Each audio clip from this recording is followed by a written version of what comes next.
and welcome back to another episode of Masked Monologues. Today, I have with me a poet, Casey Nelson. Do you mind just introducing yourself? Tell us a little bit about who you are and how you got into writing. Yeah, sure. So thanks for inviting me over. So I'm Casey Nelson. I started writing a long time ago, actually. I think I started writing when I was a kid, like short stories. And then I got into poetry when I was in my teens, early teens. And since then, I've just been writing poetry like forever. I used to write it more frequently before, but now just when I get time and I'm inspired, I'll write something for my Instagram for myself. And Yes. then I post some things on my Instagram. And what inclined you to write poetry instead of writing a novel or any long form type of writing?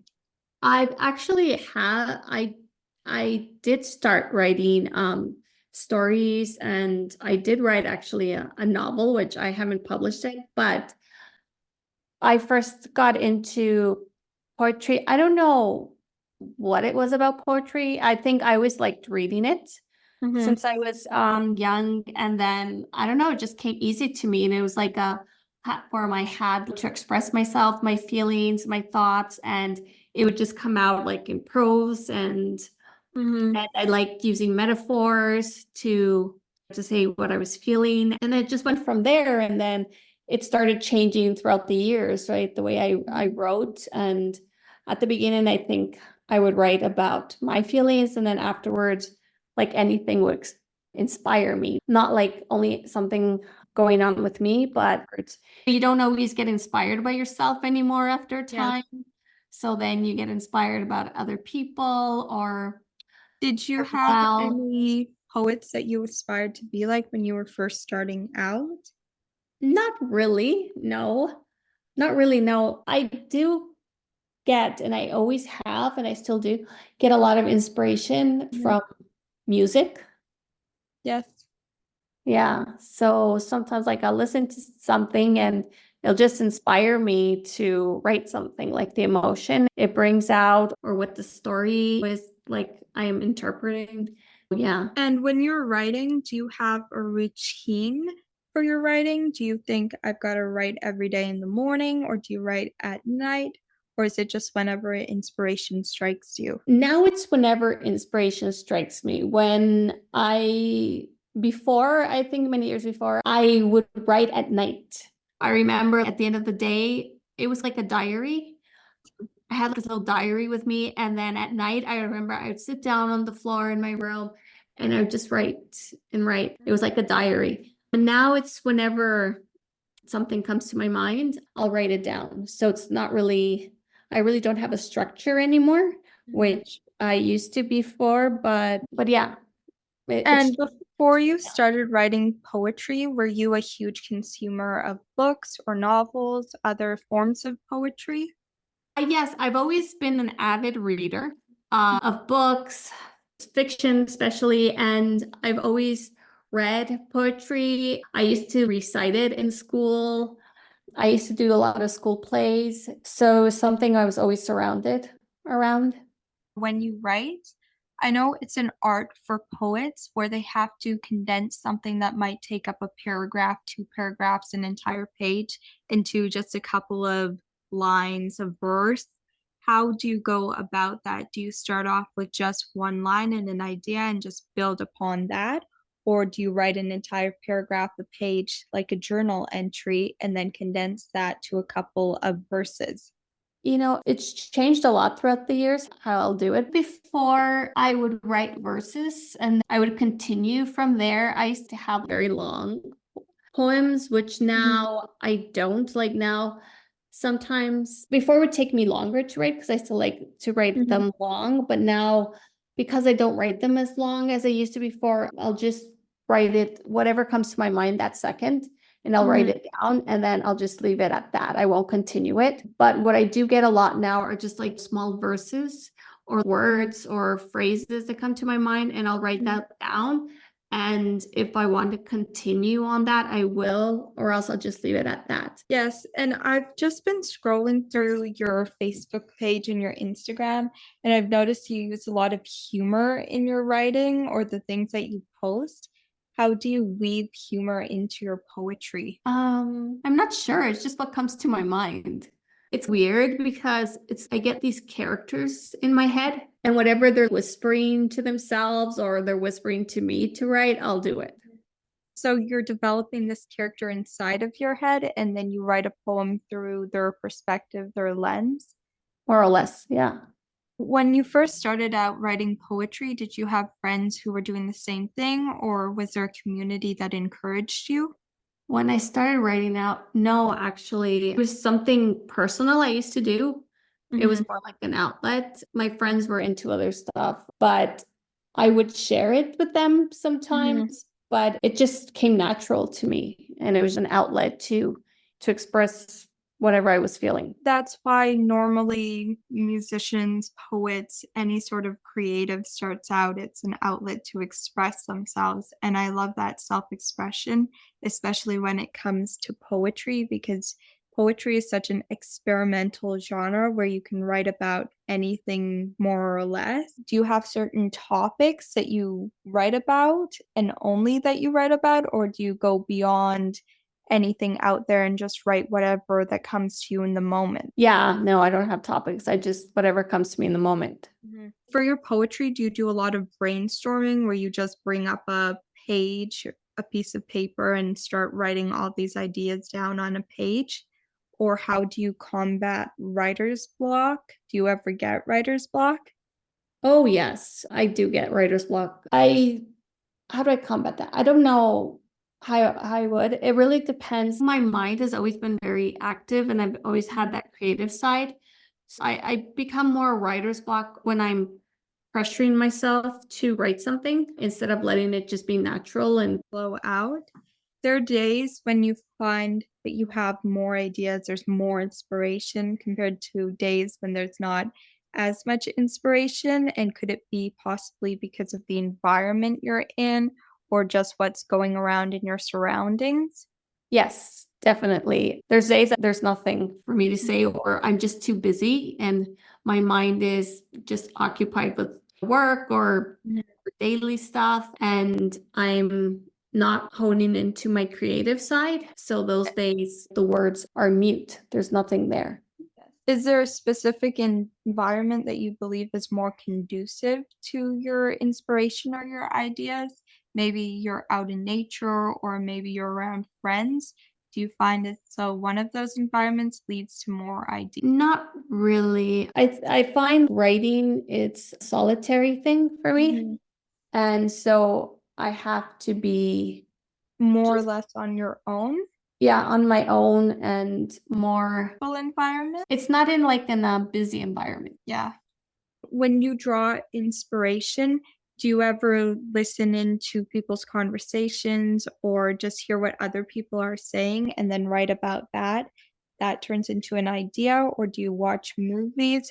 How do you get inspiration to write your poetry? So I get it from a lot from music.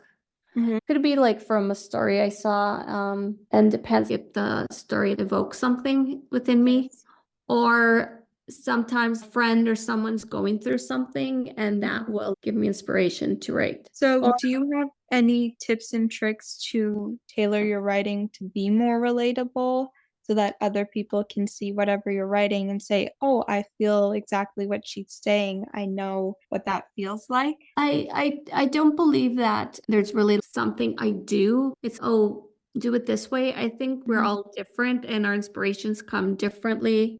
And I might be writing something Mhm. that was something personal to me and it will Mhm. resonate with someone else, or I'll write something that has nothing to do with me or nothing to do with anyone. It's just something that came to my mind Mhm. that people will resonate with it or interpret it differently than why I wrote it. I just think that whatever is there, just write it down and don't expect anything from Mhm. it. When you're Looking back on all the poetry you've written, do you go back and edit it, tweak it, change it, or how do you know when a poem is complete? I think now I know it's complete when I don't feel like there's more to put in it. Like I said before, I still like to have very long poems. So it Mhm, would take me a while to finish them, which mhm. now I'll just write it and that's it. I'll leave it at that. I might come back and see, oh, maybe this word doesn't sound good or something like that, but I really won't mess around with it. I'll just leave it as Uh, it is. When it comes to poetry, do you pay a lot of attention to how words sound? Do you use strict rhyme schemes, or do you just keep it the same syllable, the same, I guess, pronunciation of the words? I think before I used to pay more attention. I used to like to have things rhyming a lot, which now not really. When I read it, I wanted to have a flow and Mhm. for it to make sense.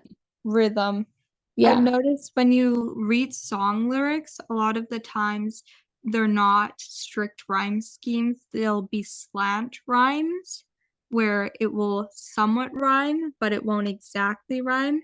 It has that same sound to it and it flows when you read it out loud. Do you find that reading song lyrics or just taking inspiration from music helps you to implement that into your poetry? When I listen to a song, I don't know if it's the rhythm of the song or what emotions I get from the song that inspires me to write the poetry, but I wouldn't really say it's the structure of the song that does it. Do you have certain structures to write your poems in, or is it different every time? It's different every time. I just And let do the you words flow and that's what I'll do. I'm not that fussy with it anymore like I used to be Mhm. at the beginning. Or I used to use a lot of metaphors before, which I don't think I do as much anymore. Just for other poets out there, are you ever worried if your poem sounds a bit too generic or your metaphors are metaphors that everybody else has heard before? How do you go about changing it up and making it unique? I don't think I really think about that. Not in my poetry. I think that's more in the stories I write, which I haven't really put out there yet. I do put snippets of things I've written more of in stories that I put on my Instagram more that can sound like part of a poem, but they're part of like stories I've written. Those stories that you've written, you said you were working on a book. Do you go and release parts of that book on your Instagram or your social media platforms as you're writing it, or do you wait until the end to post snippets of it? No, if there's a phrase that I liked or part of what I wrote within the story that I like, I'll post it, even if I haven't finished it yet. Do you seek feedback from family members or friends? Do you go to your friends and say, hey, can you read this for me and tell me your thoughts on it?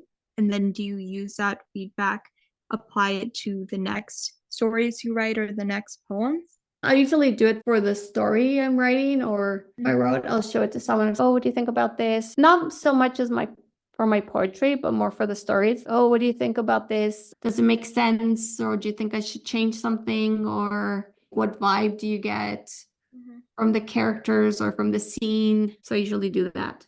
And then I'll go and edit something in the story, depending on the feedback. Would you say that for writers, for poets, for story writers, authors, how would you go about approaching negative feedback? Have you ever gotten any negative feedback?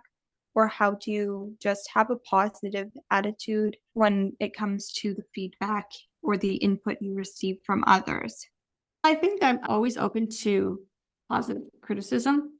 And of course, sometimes like maybe you'll love something you wrote and someone else won't. And it might bum you or maybe not, or you'll just take it in and work through that. But then of course there's like always negative input that's not really constructive. And then I'll try not to let that one bother me, right? Yes, it's always funny when you hear feedback because I believe there's two types of feedback. There's constructive feedback that helps you grow, and get better. And then there's people who will just try and deter you from continuing on with writing or put you down. And that Yes. type of feedback is negative. You don't want to listen to that feedback because that's never going to be helpful.